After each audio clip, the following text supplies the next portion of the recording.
Paramashivoham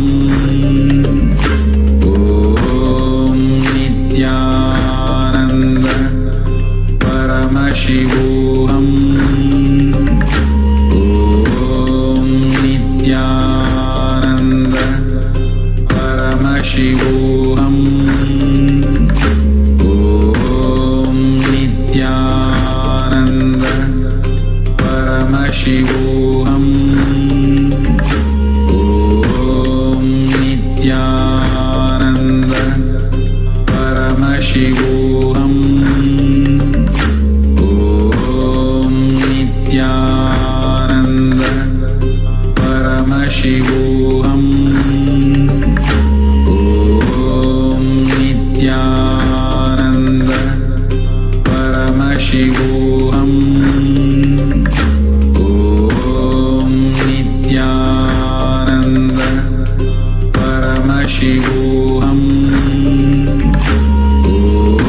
Om Nityananda Paramashivoham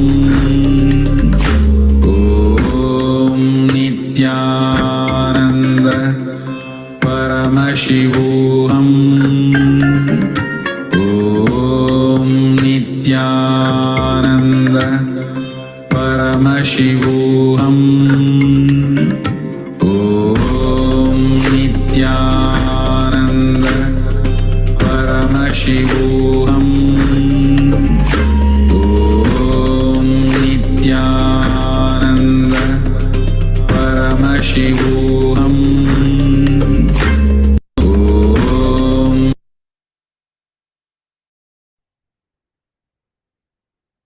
Now, day by day, are you making your body radiate consciousness, or your consciousness collapse into the body? Are you living manipulative life or manifesting life? Question. Are you living manipulative life or manifesting life? Ask yourself this question and pen down your answer.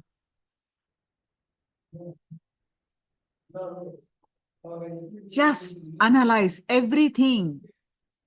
Conclusion. If you are body-based powerless cognitions entering into consciousness affecting it, means it is manipulation.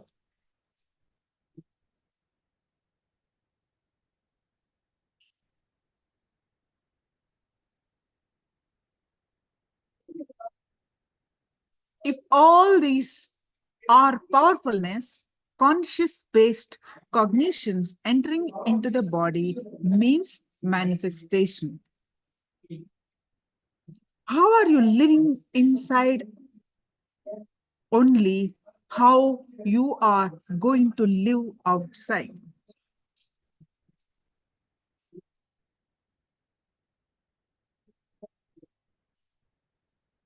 If you are manipulative inside, your relationships will be manipulative. If you are manifesting inside, your relationships will be manifesting. End of the day, it all boils down to how much you feel you are consciousness. How consciously you feel you are consciousness, and how alive you feel in your cognitions. Feeling alive when it starts manifesting it. Manifest as a confidence, will, persistence. Know you can make it. And powerful strategies, powerful interpretations of life. You can only have two, either powerful interpretations about life or powerless intoxications about life, including depression. All powerfulness is intoxication. Sorry, all powerlessness is intoxication. Depression is a kind of an intoxication.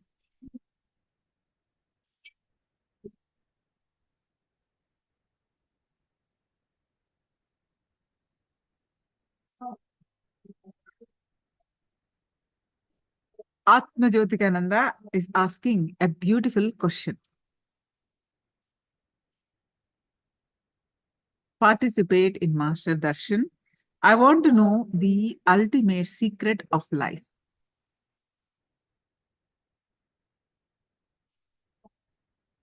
A unified experience. Maintaining purity, innocence, and abundance is the right thing for me. Being full expectations, fantasies, persistence, and desires is wrong for me. Yes. Unleashing my thoughts and experiencing life is beneficial for me. Having a mind is detrimental to having my existence and thoughts about me. I am afraid others will say I'm not good. I'm greedy for the achievements of the material world.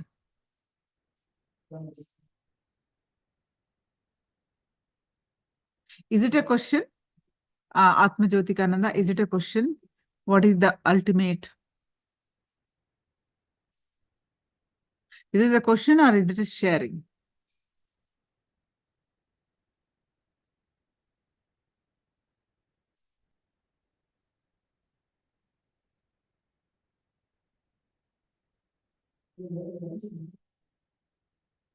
It looks like a sharing.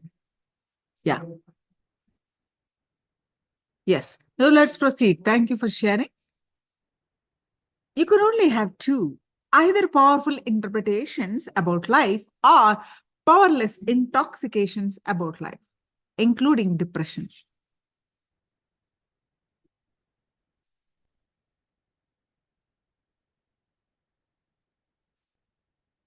Sure.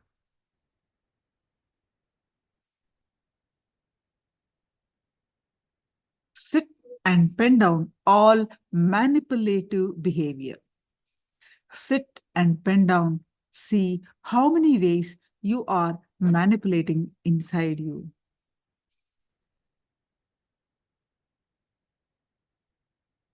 I hope you understand the question. Just spend a few minutes and write down, sit and pen down how all manipulative behavior, you cheating yourself and others.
Yes, are you done?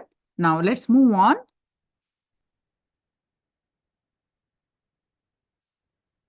Only responsibilism, activism, and aparigraha, that means not taking more than what you need, will make you wealthy.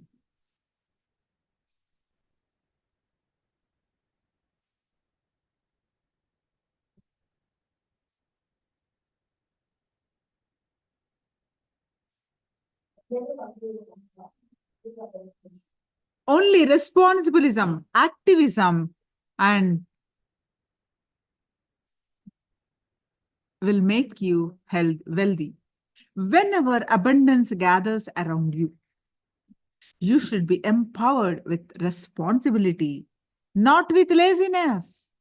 The moment wealth gathers around you and you become lazy, it is a curse on you.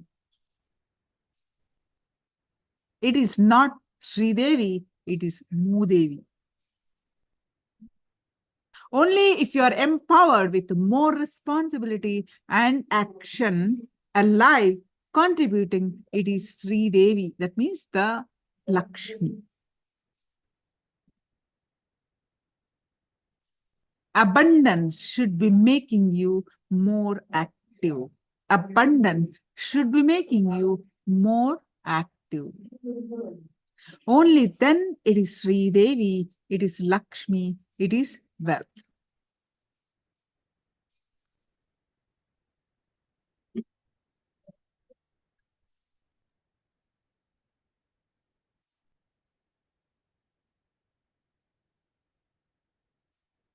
The stupid association of abundance and retirement, abundance and withdrawal mentally never lets you enjoy life. So what is abundance? The more time you are alive, active, contributing, that is all abundant. In how many more things you are passionately involved, in how many more things you are passionately alive, in how many more things you are passionately you are living, that is abundance. Abundance is activism. Responsible activism is abundance.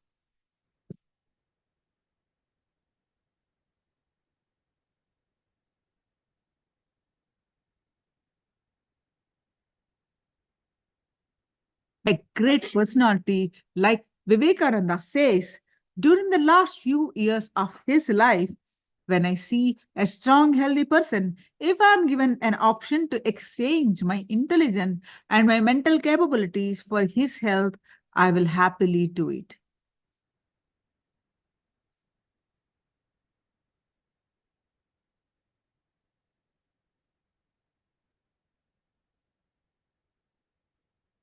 But a personality like Vivekananda is making this statement. He says, I will choose a strong physics instead of mental capabilities.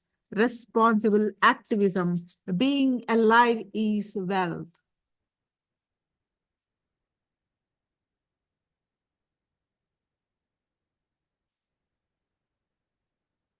So Jessica Morton is asking a question.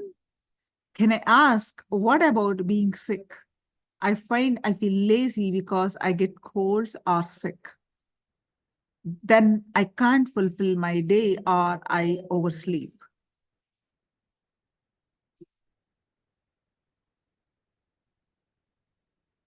Okay, Atma Jyotikanda, I'll slow down.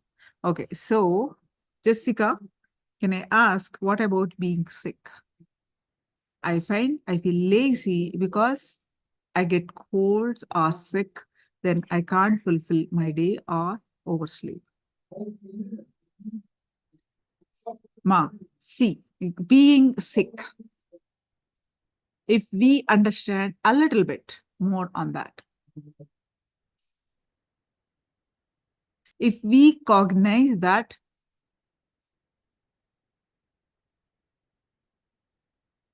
we are more powerful than our body, if we, this whole essence of the session is that we are consciousness.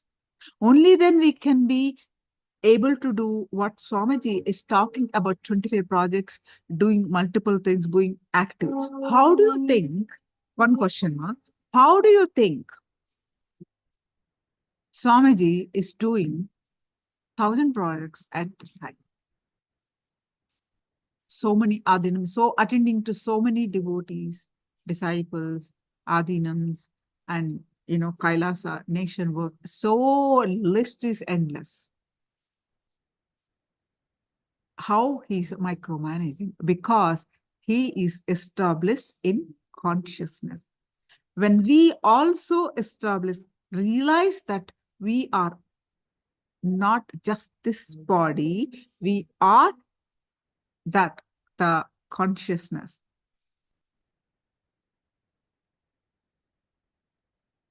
Then, say for example, then it is possible, everything is possible. For example, say you are sick one day. You have a cold and you have a headache. And so my question to you now is, Jessica, what you get sick. So that means you're identifying yourself with just the body. Where is your consciousness? What is your conscious declaration at that time? If you want to be active, if you want to contribute or do anything, actually, you are giving in to sickness and sleep off, or you decide, you take control of your life and declare what you want to live, identifying yourself, cognizing you are consciousness, you are much more than this body sickness, then declaring that. If you declare, I am that, I am consciousness, let it heal. I'm going to be active, whatever it is. I'm going to contribute. I'm not saying you should not take rest. I'm not saying all that. I'm saying if I'm sick, so I can't be active. That only I'm addressing. But if you're sick, what actions you have taken to overcome that? First thing, are you identifying yourself just the body and giving in to the sickness and feeling sad, bad, depressed about it? Or are you declaring you are consciousness? See, there are these 3-4 parts, right? Body, mind, intelligence, and consciousness. This, we are that. We are divine. What do you mean by consciousness? Is our divine self. When you are identifying that all the time,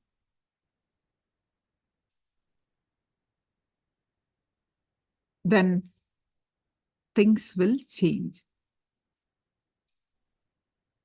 Are you able to relate with it, Jessica?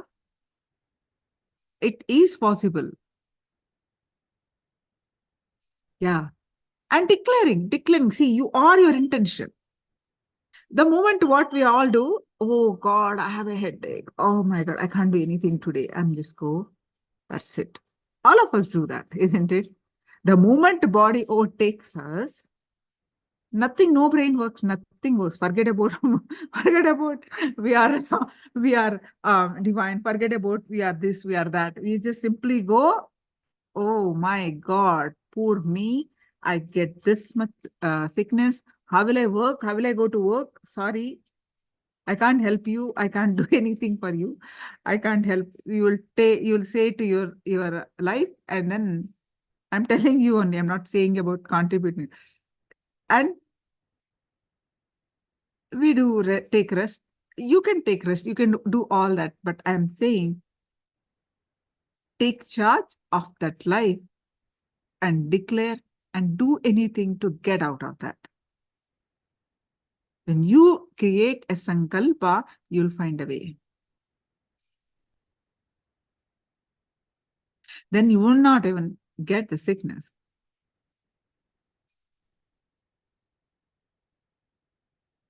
Yes, we do get, your body, you do get sickness, but it can be handled much better way than when we giving in to the sickness and feeling helpless about it. Many people survive even the life-threatening sickness only when they decide, isn't it? When they go powerless, when they get sick, simply that's what is going to happen.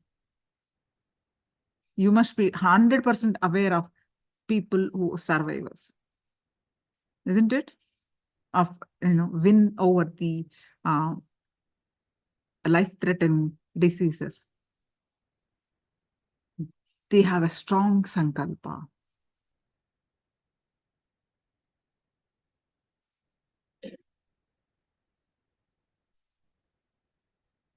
That is what Swamiji is talking about, activism. When the first step, I don't know how much time you're listening to this session, but the first thing that Swamiji shared is identify yourself as consciousness. Declare your Paramashiva continuously, even if you don't believe, even if you think. See, when you are in sickness, your mind doesn't work. Like, what is this? Like, you get a refusal, kind of a denial kind of thing. Even if you're in the stage, say it. Identify that. Cognize that. Thank you, Ma. This helped me a lot, and I'm going to make a wall hang to remind myself. Absolutely. This is the responsibility. Because I know when we are giving into our mind, nobody is there to help. We are under that zone. The mind rules us, right? Body rules us, mind rules us. This is good.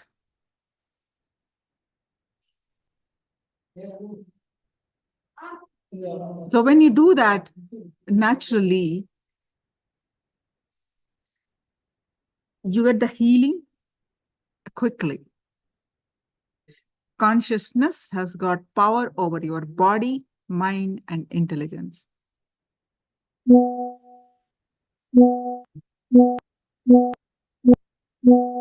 Understand, Ma? It's true. I am reminding you. When you are that, when you are declaring again and again and again, living life again and again, that your body will be in your control. You can handle at least. Your mind can be easily maintained with less and less and less incompletions. And naturally, you have intelligence with the powerful cognition. This is all about Paramashivoham, isn't it? Experiencing the state, space, and powers of Paramashiva. Meaning what? Experiencing our divine self. Whether I name it, Swamiji, name it Paramashiva, what he's telling again and again. You are not this lower self, human self that you are identifying all the time. You are, when he says Paramashiva, that means you are your divine self.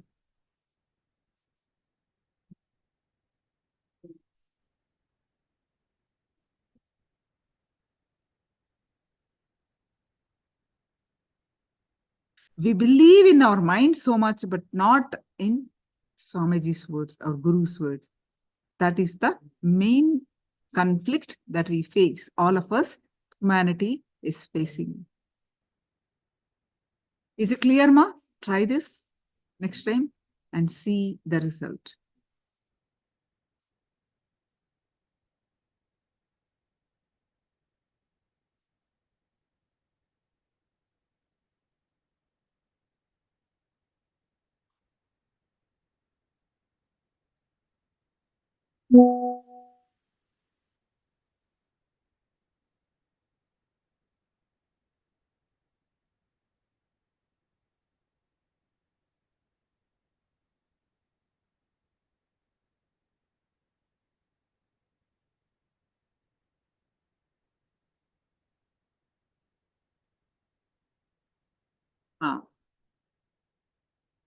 So there is another clarification that Jessica is asking.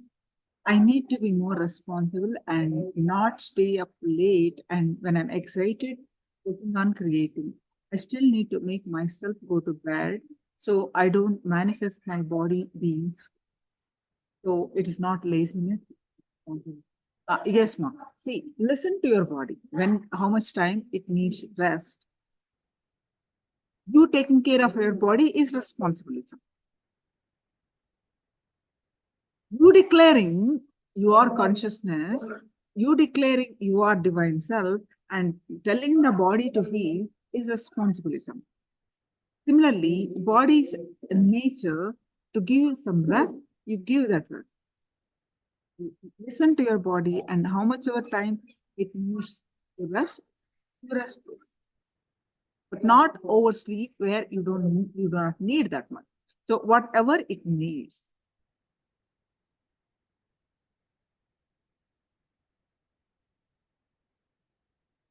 Whatever you ask, okay, that's correct. It's not laziness, it is correct.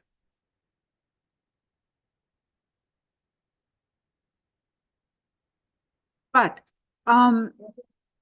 even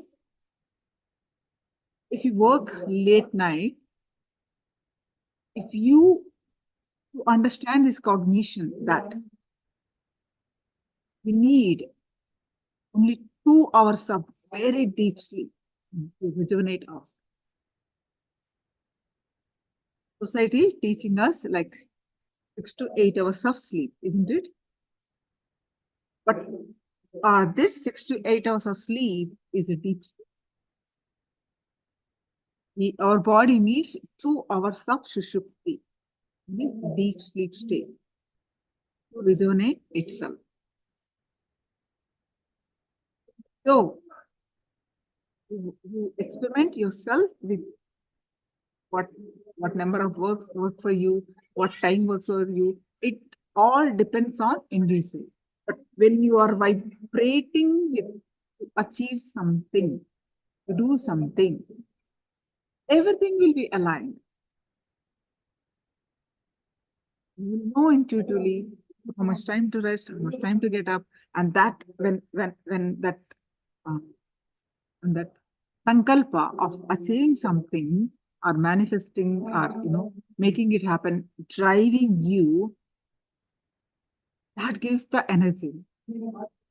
The sankalpa shakti, energy of that conscious declaration is so powerful. It moves your body, mind, everything, intelligence, everything. Understand? When you decide something from your consciousness, that declaration, your body, mind, and your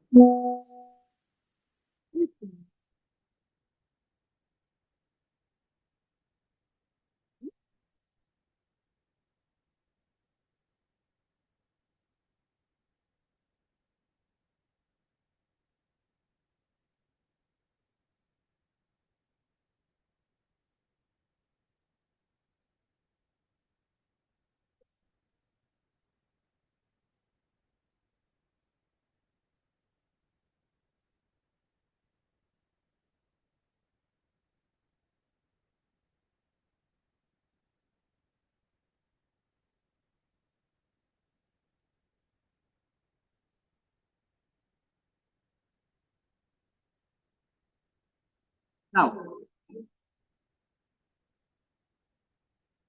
abundance should add life to you. Well, add life.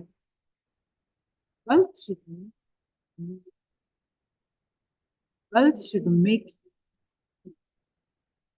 something makes you more current. Whether thought current, spiritual current, constantly be alive, awake, and contribute to all essence of life.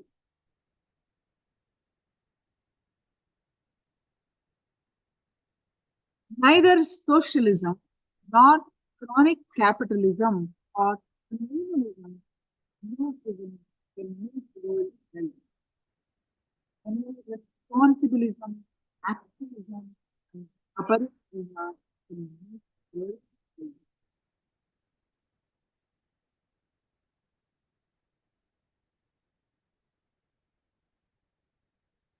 It is the concept, the principle I stand for.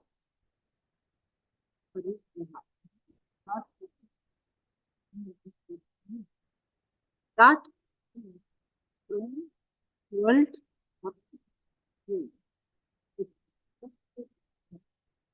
That is the concept I stand for and I manifest. That is true. That is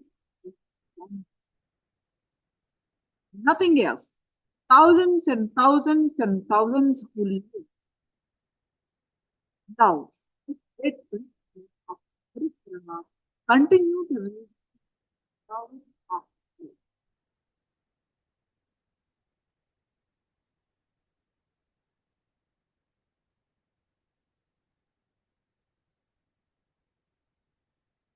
Guys, whether the wealth is added or not, if you are constantly going to more and more activism and responsibilism,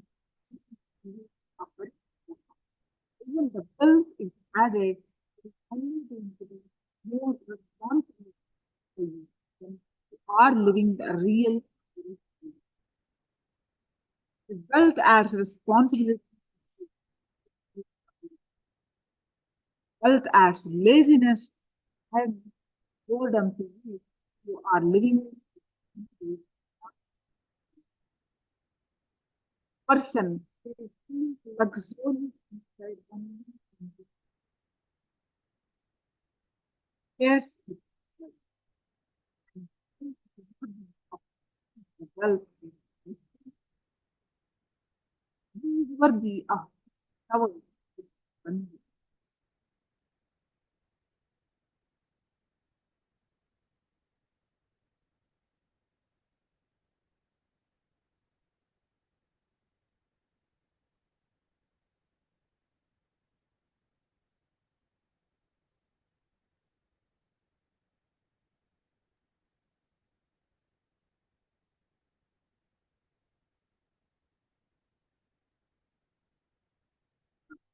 Saying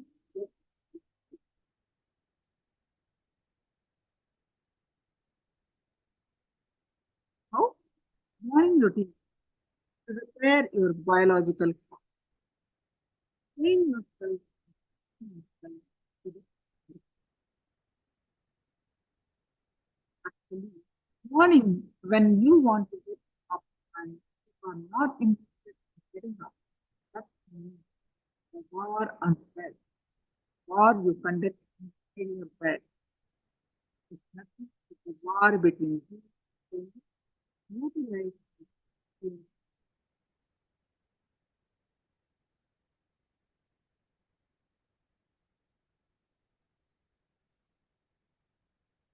Life by its nature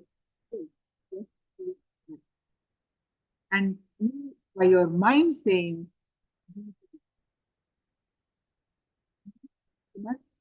how you behave on routine, right? You behave exactly like that.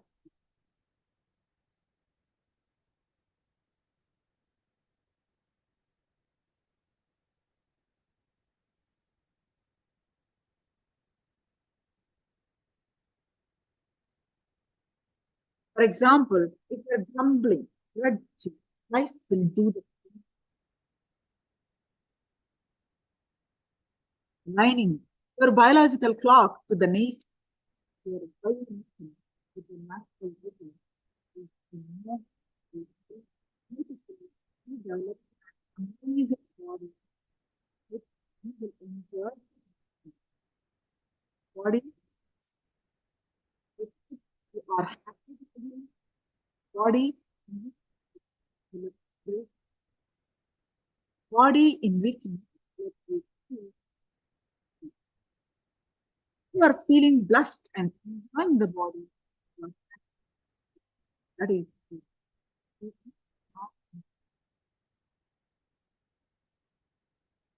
tiredness, boredom, including death, all that is biological clock.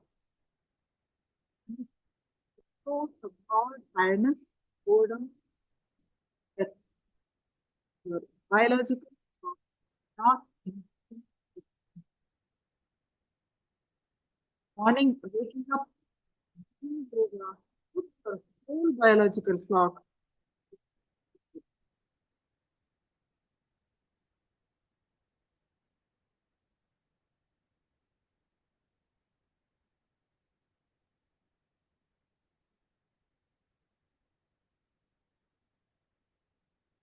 make thousands of patterns.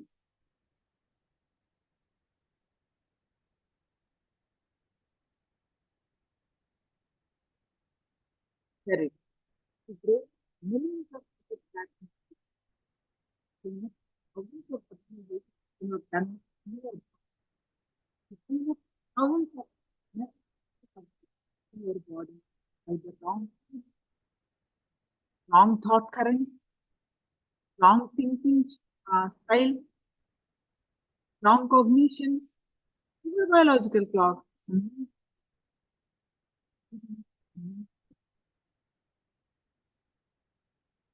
The sun rises, your body automatically alive.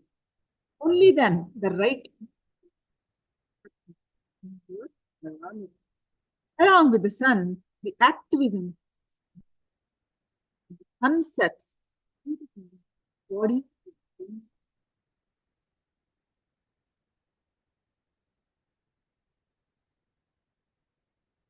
Questions, clarifications, understandings, you can post in the chat. Then we'll move on to power manifestation quickly.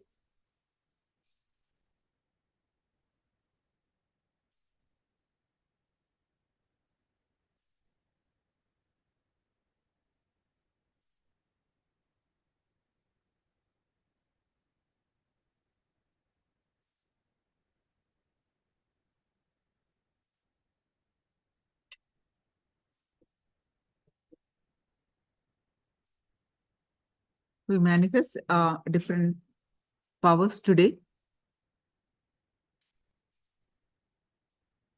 Now start off with, we have done the third eye. Now next power we are going to manifest is consciousness over matter. So please bring in your object. If you're absolutely comfortable in manifesting from one object from your hand, you can get multiple objects. The object can be coconut or coconuts. If you do not have the coconut, simply bring in the round fruits. Please quickly bring in your objects.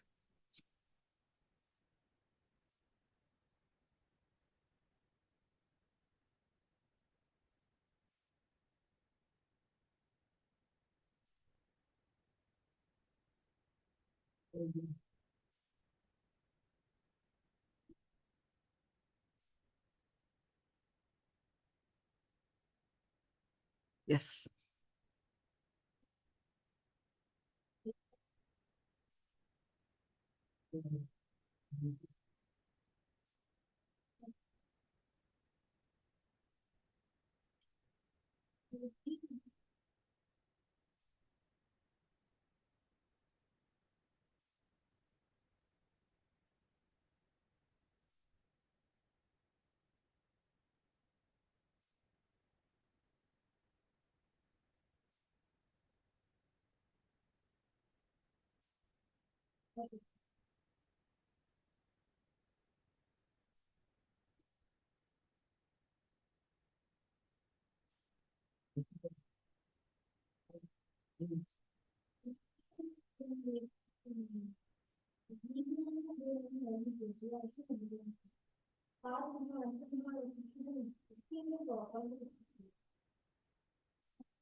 Now, please sit straight with your head, neck, back, straight line.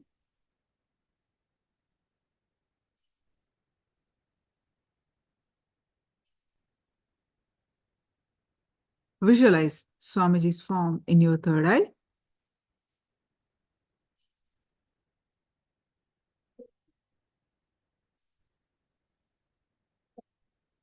Any thoughts that are coming now, let it come, let it go. You be in the space of unclutching.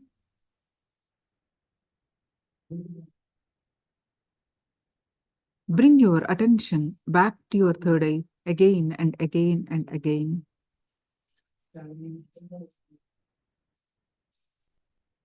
With the space of unclutching, start chanting the Mahavakya.